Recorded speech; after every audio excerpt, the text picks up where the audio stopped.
should get started. My name is Bhavya Lal. I'm the Senior Advisor to the NASA Administrator for Budget and Finance. And this is a session on on-orbit servicing and how it will help grow the space economy. Before we get started, I just wanted to quickly mention that there will be a question on the Slido towards the end. And you will have some information up there in a little bit when we end with the discussions. I will ask our amazing panelists from 3 commercial companies to both introduce themselves and also introduce their companies. But before I do that, I want us all to get on the same page, and if we could go to the next slide, and talk about what is it that on-orbit servicing is. I think most of you actually know what it is because you think of deorbiting satellites as an on-orbit service, and that is actually accurate. It's just that on-orbit servicing is so much more than that. And I know there's a lot of text on this screen, but just look at the red stuff. So, on-orbit servicing could be remote survey. An insurance company may want to check out why a satellite isn't working. It could be moving a satellite. We will talk a lot about orbital debris removal, but it could also be moving a satellite to a graveyard orbit, right? Or moving it to a higher orbit. Refueling. So many satellites are discarded because we run out of propellant. We may want to refuel them. Repairing. We have heard about satellites that are launched, but then they don't work. We could be repairing them, replacing parts. Same idea. So that's kind of what on-orbit servicing is at the very highest level, and I am hoping that our panelists today will be talking about it in much more detail. With that, let me turn it over to our first panelist, Nobu Okada, who is the CEO of Astroscale. Welcome. Thank you, Bhavya. Hello, everybody. Thank you for joining this critical session to talk about space sustainability and on-orbit servicing. Why are we having commercial players today? Because it's very important. Space is unique domain, unlike air, land, and sea. There's no border. Commercial players are working hard to develop best practices, internationally, globally, regardless of states' affiliation. So we are working hard globally. So let's talk about Astroscale.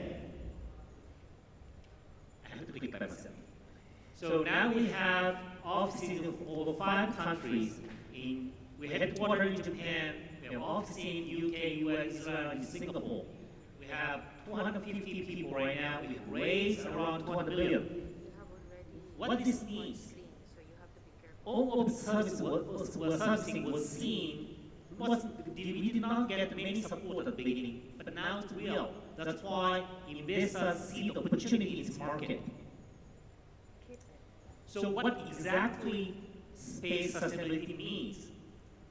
For us, it's a future where we have on-orbit servicing, like life extension, end-of-life service, active debris removal, orbit transfer, and whatever, in LEO, GEO, cislunar orbit, and wherever. Is this a sci-fi? It's not. It's real right now.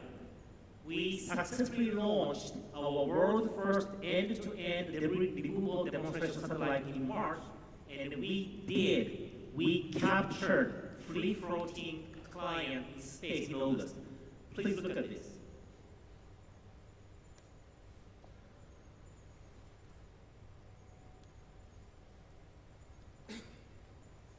Can you play the video? Good.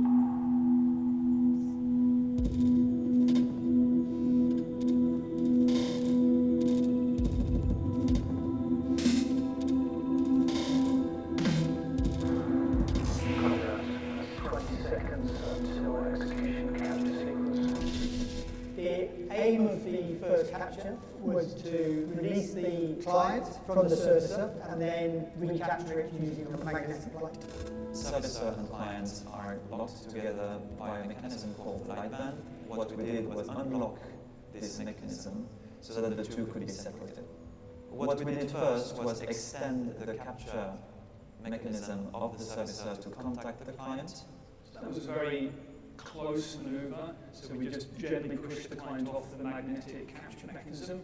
And once the two drifted apart for a couple of seconds, we re-extended this capture mechanism. And then gave the service spacecraft a gentle thrust, so a small delta V that moved us forward to capture the client.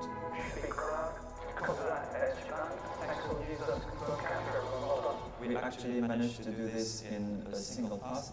We managed to trigger an automated time sequence on board of the servicer. Just a single command to tell the servicer, execute this sequence of commands that we uploaded on board of your memory, and we managed to see this all using the telemetry provided by the servicer, so we knew that everything was fine after that. For the next part of the mission, we're going to be proving that we can upload automated programs, which will enable the servicer to run without specific ground command. The success of this first capture was the conclusion of months of very hard work with the UK team and in collaboration with our Japanese colleagues. It is also the promise of future successes and very exciting prospects.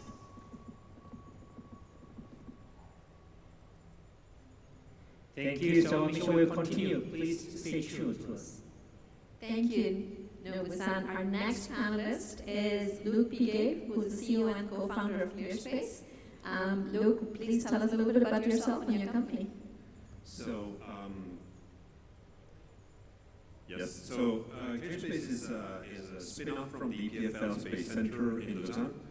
The company was founded in 2018 with the objective to develop technologies that make space operations more sustainable. We are now a team of about 50 people with an office in the UK, and we are growing rapidly. ClearSpace has been selected in 2019 by the European Space Agency to lead the mission to make the complete demonstration of the first debris removal, where the objective is to go pick up a part of the Vega launcher called the best power part. It's a payload adapter, which is about 2 meters in diameter, 1 meter 80 high, about 120 kilograms, in an orbit which is between 600 and 800 kilometers.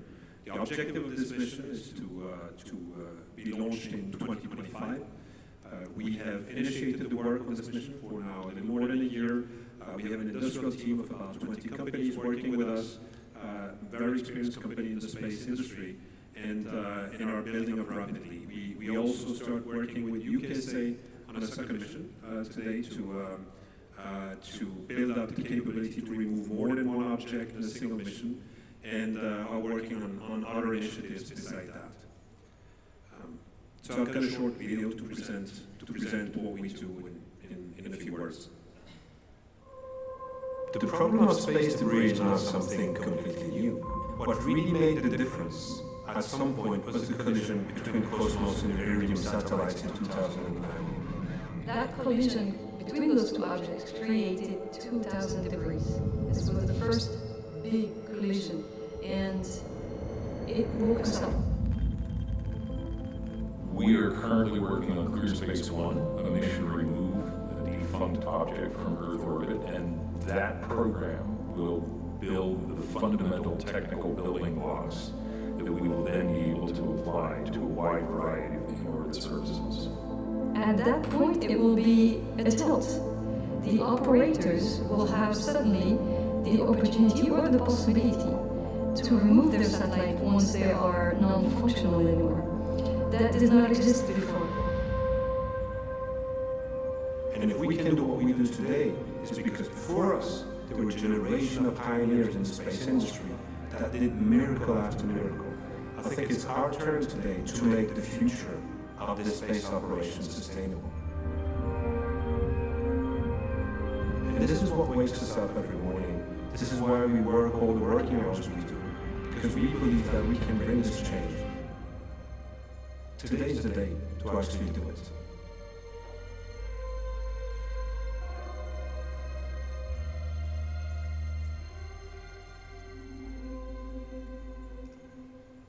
Thank you, Luke.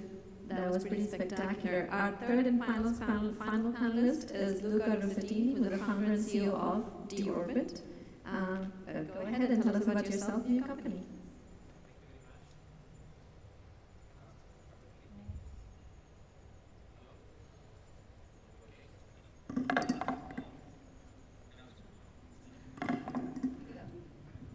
This one? Oh, yeah. Okay. Wrong mic, sorry. So, Lucas, you are founder of The Orbit. The Orbit is a space logistics and transportation company. We are creating the first logistics infrastructure in space to enable not just the existing space economy, but the future expansion of the humankind in a sustainable space. And the word sustainable space is very important. If we don't act sustainably today, there will be no space logistics in the future, there will be no interplanetary travel, there will be no space economy. So I want to show you a quick video. So we are a commercial company, about 150 people right now, mainly Europe, Italy, UK, and Portugal. But we are serving customers globally. That's the power of the new space economy. There are no boundaries for commercial companies. This is an advantage, but also, and we will see in our conversation, that it's also something that we need to think about. So I want to show you what we do today. Let's see if the video starts. Yeah. So this is, can you please lower the volume? So this is our Ion. Ion is a cargo satellite. You can feed the cargo with up to 200 kilo satellites, but you can expand the capacity, doubling the capacity, or like 4 times the capacity, depending on the launch capacity. Once you have in orbit, you can deliver the payload exactly where the payload needs to be. We can provide precise insertion, orbital maneuvers. So this is really the first layer of transportation in space. What you see here, this is a real satellite that we deployed from our cargo last year. You can reduce the time for satellite operators to get to the final position by 85%, and also the cost of deploying the constellation for up to 40%. So these are real numbers that have an economic positive impact, and that's how transportation and logistics can improve the space economy. Here you can see a bigger satellite that we deployed in the last mission in June. So we have 3 cargos in orbit right now, and after deploying the satellite, we can perform other activities, offering, for example, testing of other equipment in space for younger companies or even institutions, to speed up the access to market, but especially to create more innovation in space. And more innovations means more ideas, new applications, and a faster economy that will drive the growth of our sector. I want just to conclude that the video is going to show you other services. So I just want to conclude that there are some enabling capabilities that we need in space. In orbit servicing is one of them. You will see also the concept of space cloud. Space is not different from other markets. It's just younger. So if we look at what happened in the past to other markets and how the other markets evolved, and what were the issues that the markets went through, then we may understand also what the future of space is showing us. So we need to be ready. The market is growing exponentially, but as every market is growing exponentially, we need to make the right choices. And I'm very happy and proud to be here with these estimate colleagues to talk with you. Thank you. Thank you, that was fantastic. Okay, so now you've met our panelists. We have about 45 minutes. There's Slido that, if you could put it maybe on here for just a quick second so you all have access to how to ask questions. I will upvote and download questions here, and then you can ask. Then I'll ask a question on your behalf. While you're doing that, I will start with some questions. Can we get those slides back up? The first set, please. Thank you. Which has some questions, but I can have my hard copy. So I think my first question was going to be about sort of predict, paint a picture for us. What can the future look like if we had on-orbit services in space? You all talked a little bit about that, but I don't know, Nobu-san, maybe if you can talk. Yesterday when we were speaking, you were talking about sort of, the analogy of logistics, roadside services. Can you say a bit more about sort of assume all of us buy into the vision and you are able to do all the things that you want to do, what does it look like in space? Thanks, Flavia. From the beginning, I was thinking we need road service in space. Looking at the highway, when the number of the cars increased, we never asked the drivers to stop driving the cars. Instead, we brought in the traffic rules and the monitoring system and road services like AAA in America, so that we can keep the flow of the cars on the highway. Orbit in space is a highway for satellites, and we know that more and more uncrewed spacecraft and crewed spacecraft will be launched over the time, so over the next decade. So we have to make sure we can keep the safety of these spacecraft. To do that, let's have a space traffic management rules which are now discussed everywhere and come up with a great SSA solutions and on-orbit servicing, which is the road servicing on the ground. Thank you. Some really good questions are coming in, so keep them coming. So the next question I want to go on to, and I hope I know how to, oh, this is going back. How am I going forward? Not good. Okay, so my next question was about cost effectiveness, and basically the question is maybe, Luca, if you would take it, since you were saying some things about how to think about the costs. So how do the costs of providing these services compare with the benefits? In general, how should we think about the cost effectiveness of on-orbit services? So obviously, for in-orbit servicing to make sense, the cost has to be affordable, which is kind of an obvious statement. If to come back to the road services, if the tow truck to remove a car would cost $100,000, obviously nobody would have the means. So most of the people wouldn't have the means to remove a car from service. I think one important thing to bring up with this, a lot of people ask us, why is it that expensive when we look at the first mission that we lead in with ESA, which is overall $100 million for a mission to remove one object. And here what we're doing is we're developing a new service. So most of the costs actually are non-recurring engineering costs, are developing the technologies to make an affordable solution possible. So I think there's another dimension that we bring up generally around this point, is that what ClearSpace is creating, I think what Astroscale and the orbit is creating is not a product. We're initiating an industry. And what's needed in the space industry is that we're missing one building block to be able to sustainably operate in the future. And this building block is not going to be served by just one company. This is a service that will be global. It's a service that will have to be served by multiple actors. And the objective, if we are serious about the future and want to have a logical, sustainable system to operate in space in the future, is to have an affordable in-orbit servicing, solutions. So really what we're working on is to bring the cost for that kind of missions, obviously much lower than 100 million per unit. How low this will come will essentially depend on, will be directly related to how many operations will take place. And as those technologies will continue developing, the cost will naturally come down. We will start having more and more reusable platforms. I think everybody here works on a reusable platform so that we can use platforms to provide services in orbit multiple times and bring the cost at a really affordable place where it just makes sense and starts creating new balance or equilibrium in the way we operate in space with this new service. Thank you. Yeah, Luca, you want to jump in too? Yeah, so totally aligned. That's really the direction. I think focusing on the value, it's very important. So we see what's happening in the market. So the commercial market is still based on the traditional market, so there is no separation yet.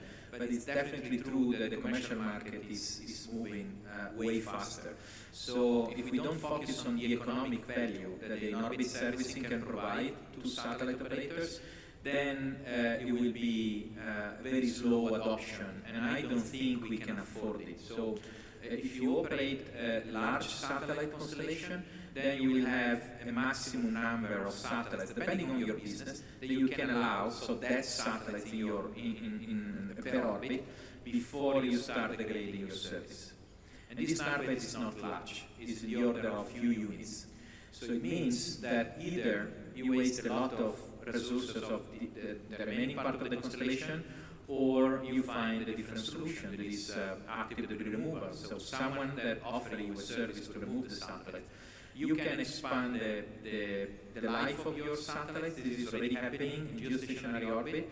In geostationary orbit, you know the economics there. So if you can extend the life of 3 years, even considering that the satellite is at the end of life, so the revenues per year are way less than when the satellite is new, this still makes the economics extremely viable. And in terms of, so we spoke about removing satellites and the economic value with that and the life extension, but then there are other cases. In Europe, we have 2 satellites that are lost, new satellites. I mean, now they are not new anymore, but we could rescue the satellites and bring them back to operations. This happens in space. So there are many other services that have a clear economic value. If we focus there, then there will be a fast adoption and everybody can use space in a proper way. Thank you. Nusan, do you want to add anything, or should I go on? Just a quick comment. So now it's 2021. It's time to talk about price of the servicing. Bobby, I think you mentioned in the space news that it might cost $1 million per removing 1 kiloton object. But we have customers. We have potential customers. And our offering price is less than 1/10 of that. So it's getting affordable level, commercially affordable level. So why this happens? For example, we are working with OneWeb to remove, to develop a service to remove multiple objects. So we can do the multiple rendezvous or remove so multiple removal. So also we started investing in refueling technologies. So this will further lower down the price. So this continuous effort will eventually nurture this onboard servicing. I'm happy to be wrong. I hope I'm wrong by multiple orders of magnitude. So, but I think we are coming up on the question of the viability of the market. And in fact, I'm looking at the questions that you're all sending, and clearly that's on your mind as well. So let's talk about that a bit. What are your investors saying? You know, what sort of reaction are you getting from them? Which services within the ones that we've been talking about do you see emerging first? And then again, some of you asked this question, you know, how does the market vary by location? Where are some of these first emerging markets? LEO, geosynchronous space, planetary bodies? So maybe I take the first part. Absolutely. So when we started the company, it was 2011. I was coming back from NASA at 2010. So the new space was not even in the dictionary. And not just investors. I mean, space experts told us to go back to school and study. So what we are doing now, that I show you in the video, was considered science fiction at that time. So it was a completely different era. So it was really, really hard to talk with investors. So you were talking about space. No one was really, I mean, oh yeah, space, cool, yeah, but. And then, you know, they were putting money in some other sector. So I had to pitch the company as a pharmaceutical company. Because you need a lot of money at the beginning, patient capital, and then very high return at the end. It didn't work. I pitched the company as a clean as a clean tech, because our first buy was to remove satellites from space.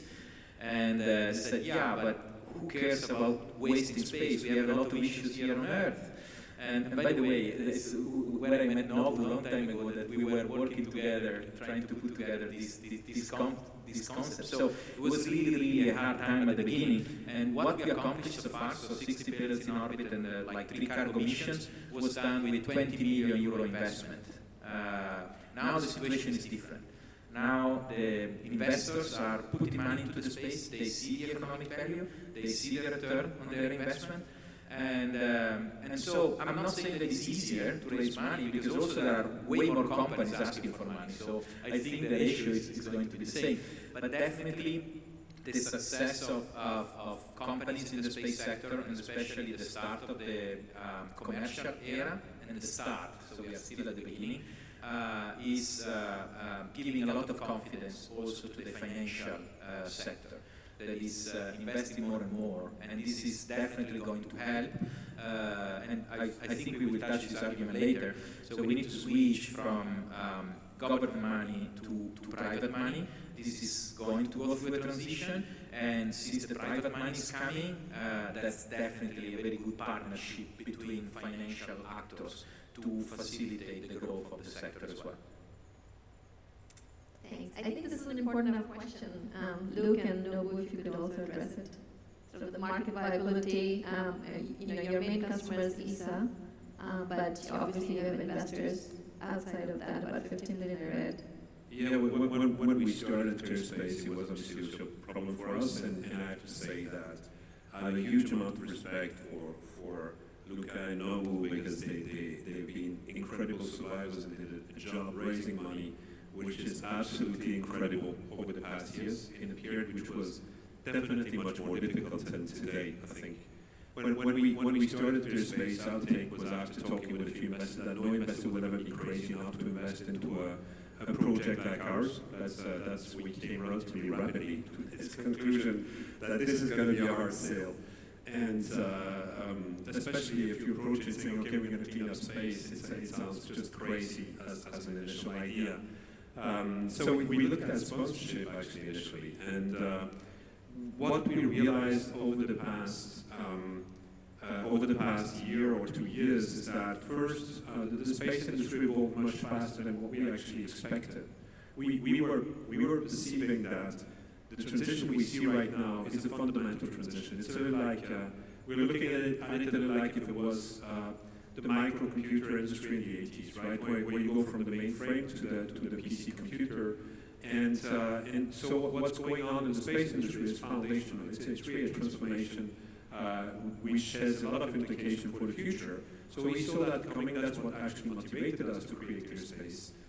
But it was really hard for us to explain that to investors, right? And what we see today is that the perception overall of the investor community is very different.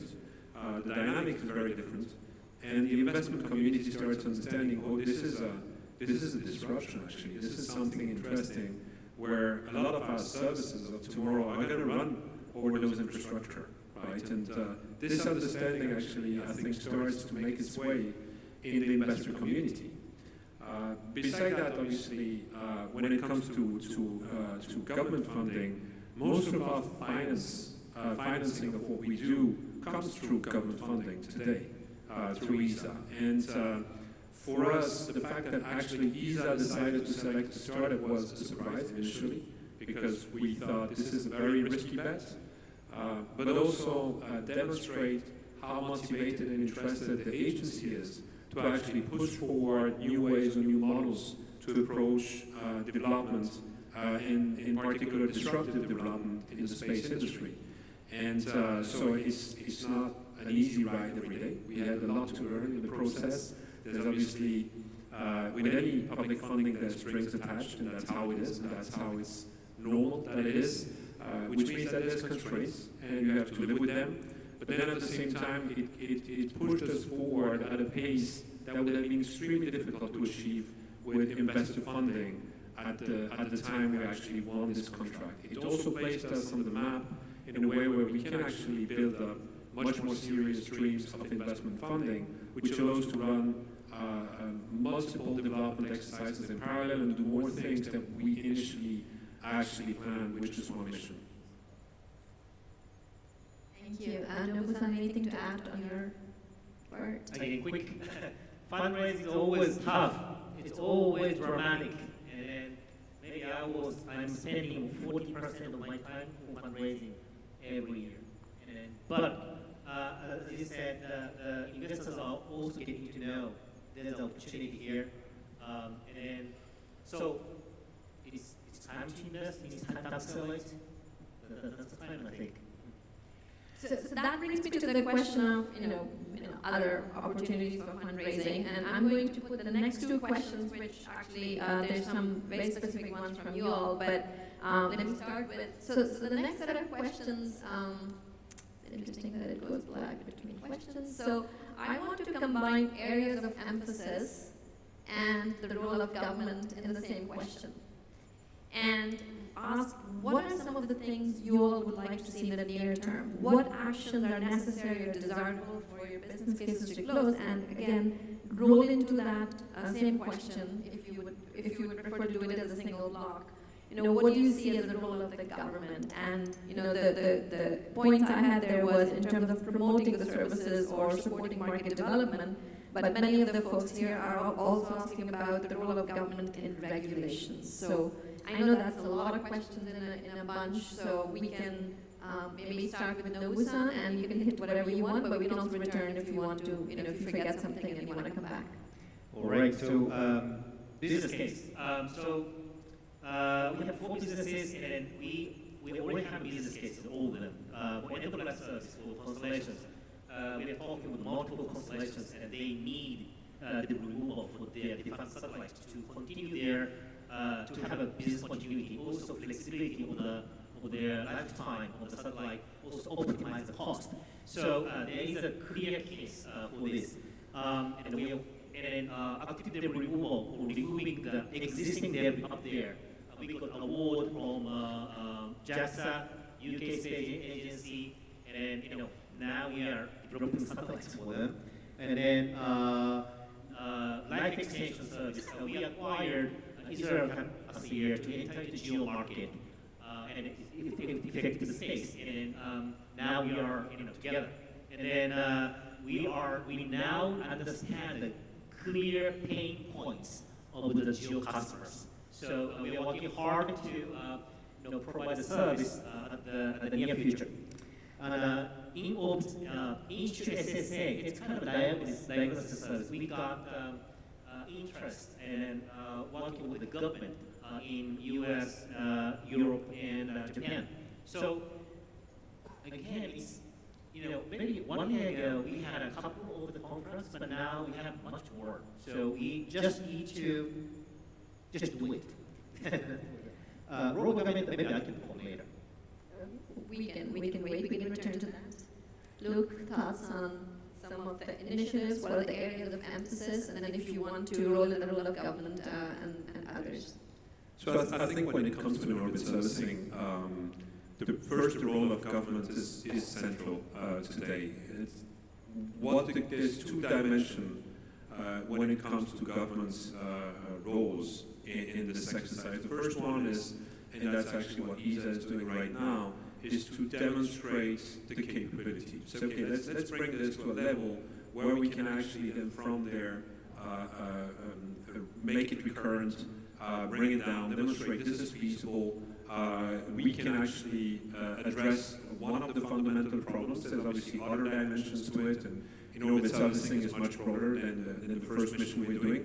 But this role of making this first mission happen was absolutely critical. And we can see already how much impact just the announcement of the mission had globally in terms of communication, what it means for the space industry, for the public in general. Say, okay, we're going to address this problem, we're going to find a solution, and we're going to make it happen. And doing that on investor funding is much more difficult at the early stage. And this is a place where bringing the technology on board, demonstrating it's possible, bringing it to a point where it's actually demonstrated and it works, is a fundamental dimension. The other part, obviously, is to make sure that the way policies are implemented is responsible, that we have responsible policies and that make sense and that are equitable in place. But it's really hard to create policies around something that doesn't exist yet. So I think those are really important dimensions.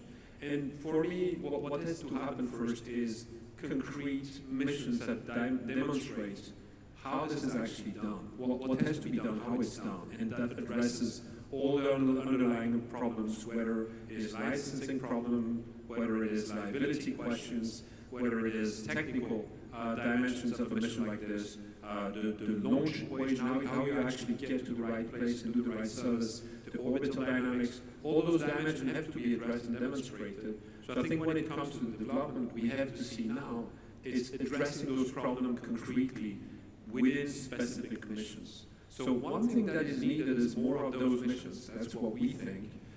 There's another dimension that already 5,000 of those objects are there. There's theoretically 5,000 clients in orbit. And most of them are today institutional. And some of them present a high risk profile and should be addressed. So I think the idea of the exercise we're doing here can be the first step, first demonstrate it's feasible, but then say, okay, fine, let's demonstrate responsibility and go pick up at the lower cost, because the retirement, we retired a big part of the non-recurring engineering costs. Let's pick down the key objects which are problematic and might affect the next generation of space engineers and next generations of humanity in general. Thanks. Luca, both questions. Yeah, so I'll start with the role of the government. I agree it's still very important, but it's also important to change the model, as many agencies and governments are already doing. I'm not against funding technology, but technology is going to become a commodity. By the time you develop it, it's already gone, it's already obsolete.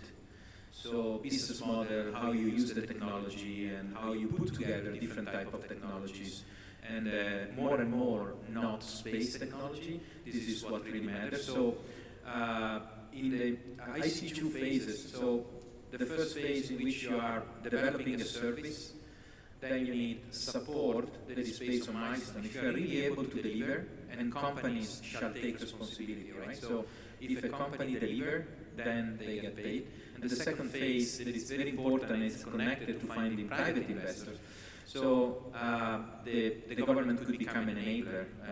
It's the anchor tenancy, the first customer. First, not the second or the third or continuous, but it's very important. So even the orbit, when we are selecting our suppliers, if a young company comes to me with a very interesting technology, I ask them, okay, have you been in orbit already?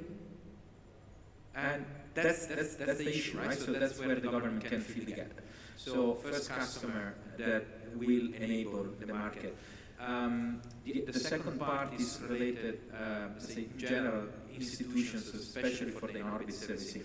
I think there are so many round tables, so many voices around the planet, space traffic manager, active debris removal, in-orbit servicing, space logistics. We need like someone to stand up and put together all the voices. Otherwise, we keep talking, and we don't need to talk, we need to act. So we need some help to collect all the different opinions and the different ideas and put them together in order to, from one side, also to take from the companies feedback and inputs, and from the other side, to help us having like clear guidance that we can follow. Otherwise, we will shoot in many different directions, and every shoot is going to be a good shoot. But when you shoot from like to the left and then to the right, you are just wasting resources and time. So I think we need to join forces here and have one voice, and we need one actor that cannot be a company. It should be an institution at the global level that take the lead and put together this. I like what you just said. We need to stop talking and act. So I think that's important. Noah, I want to return to you on the role of the government before I move on to audience questions.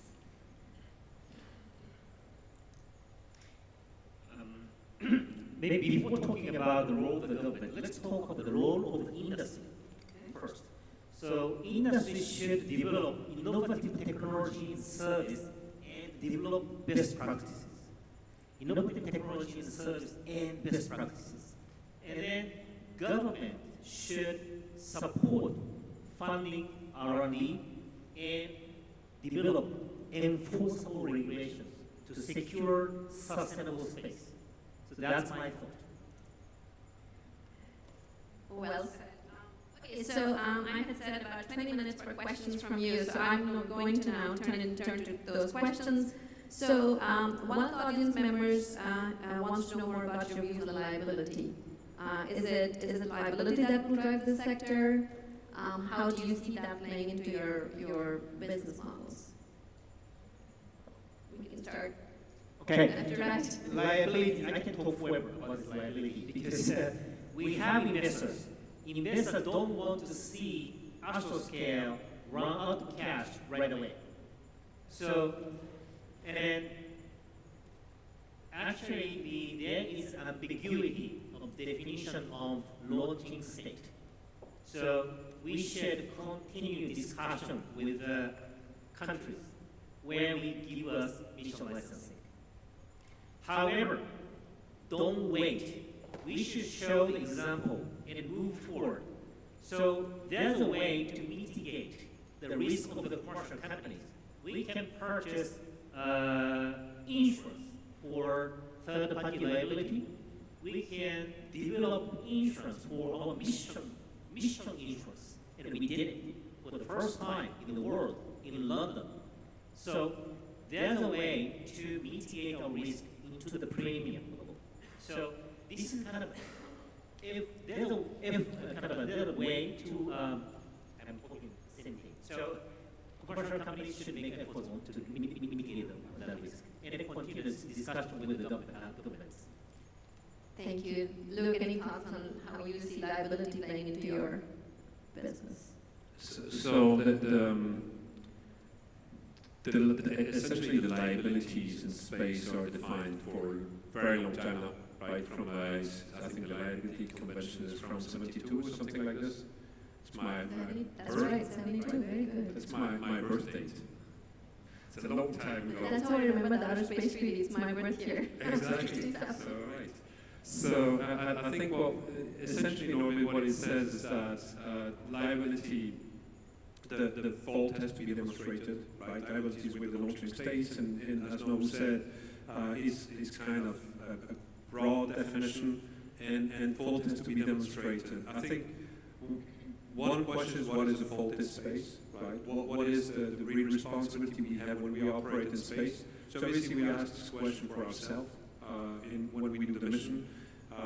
Obviously you can imagine in an ESA mission, this is a very serious question, which is fundamentally addressed, and one of the key requirements is not producing more debris, right? We had a discussion with some ESA representative. Not long ago saying, well, we don't have that many requirements, and one of them is don't produce more debris. So this has to be taken extremely seriously, and obviously is the last thing we want to produce. So I think one dimension when it comes to operations so far is that it's really hard to demonstrate fault in orbits, right? The first thing is hard to demonstrate, and you can be extremely responsible and not really commit to fault and generate more debris. And that's really the situation we have today. You can generate a field of debris without having committed any fault. And I think this is really what we try to address with what we develop right now, to be able to bring a solution to make sure that we avoid that kind of situations. We really address the fundamentals behind it, make sure that, okay, let's make sure that what we produce is effectively completely sustainable. And so there's two liabilities, obviously two dimensions, one regarding us, right? And what are the liabilities, for example, that launching member states of ESA are ready to take with us? And that has been an intense discussion to make sure that what we do is done the proper way. And then at the same time, or liabilities that the launching state that will launch us would take. And I think the question will be exactly the same as what we're addressing right now with ESA. And that's one of the reason why I think this project with ESA also makes sense, because we go and ask all those foundational questions of a mission like ours. But then also the question is, how does what we do affect the definition of liability in orbit? And I think it does affect liability in orbit. Maybe we can really simplify it. If we get back to the motorway saying, well, if you don't have any tow trucks on the road and it doesn't exist at all, then if your car fails on the motorway, you can essentially leave it there and not commit fault, right? And here what we actually produce and what we hope to produce is a sustainable way to actually do that. It is also making financial sense for operators. Thanks. Before I move on to the next question, and Luca, we'll start with you. Do you want to take the liability one? Quick comment. So I think it's going. So the space world is mainly engineering, but actually, thanks to liability, we are opening the door to lawyers and way more insurance, right? So space law is going to dominate the scenario very soon, especially if the space will become more commercial, and definitely new instruments, new insurance instruments. We need new way of insuring. I mean, in orbit services, it's completely new. So we need new instruments that are not existing. So insurance companies need to work side by side with industries to understand what are the new instruments. I would like to add one so we talk about liability, but what about responsibility? I mean, in my home, I don't know yours, but I have to pay an annual fee to take care of my waste. Maybe you as well. So why space companies can do whatever they want? Why don't we have something like that? And the amount of money that we can collect can be used to tackle the debris that cannot be removed from a commercial, economic point of view that we explained before, right? So I think this is just a provocation. It's not only my idea or like our idea. We need to have more responsibility. We still have the tracking of satellites for free, and we can leave the objects in space for 25 years, and who's going to pay for that? Definitely not commercial companies at the moment. So we need also to change in this direction. And if we change this direction as like globally, then no one is going to have, oh yes, but now it's more expensive. It is already more expensive anyway. I receive warnings every week, and I have to move and use propellant to perform maneuvers, and sometimes I don't even know if I move my satellites, if it's really helpful.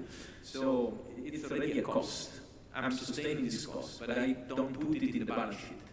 I should. And that's what I want to say about responsibility. Thank you.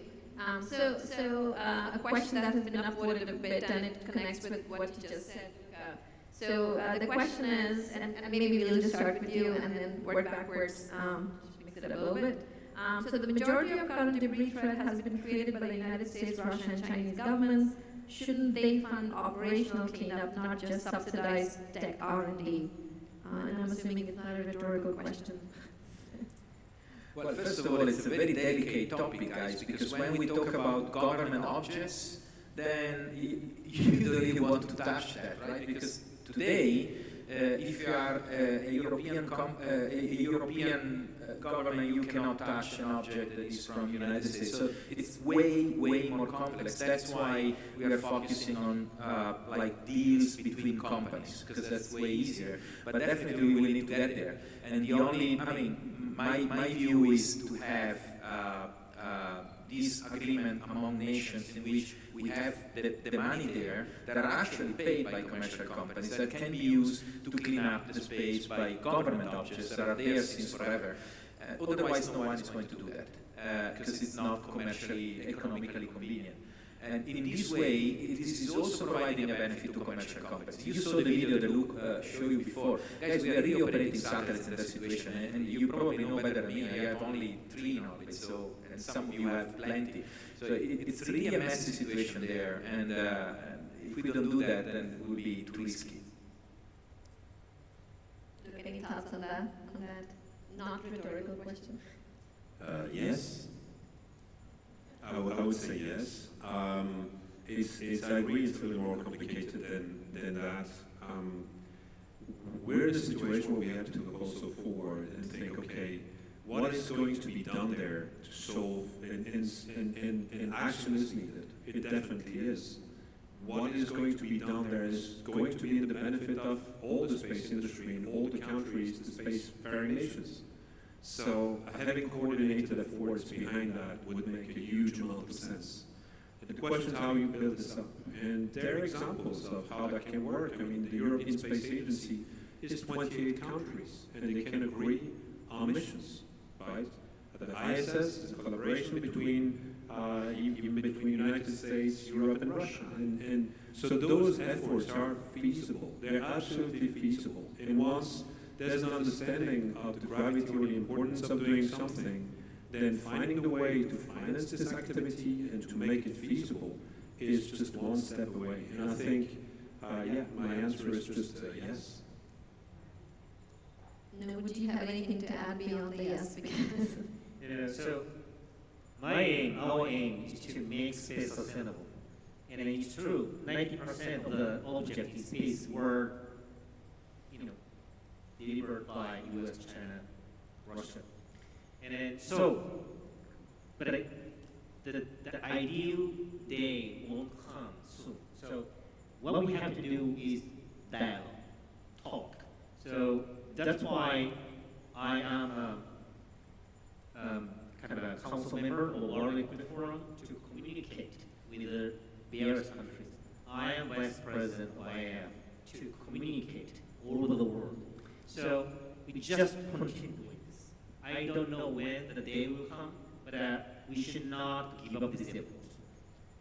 thank you. And again, if you guys were here for the panel before this one, it was on mega constellations. So while there's sort of a forward look there as well. So I think going forward, it may not be governments that own a lot of the objects to be removed in space, and that's also something to think about.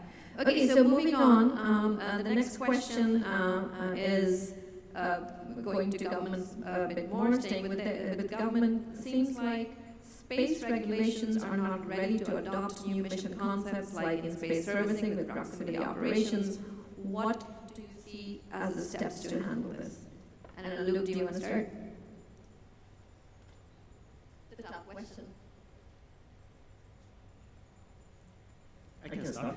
Go ahead.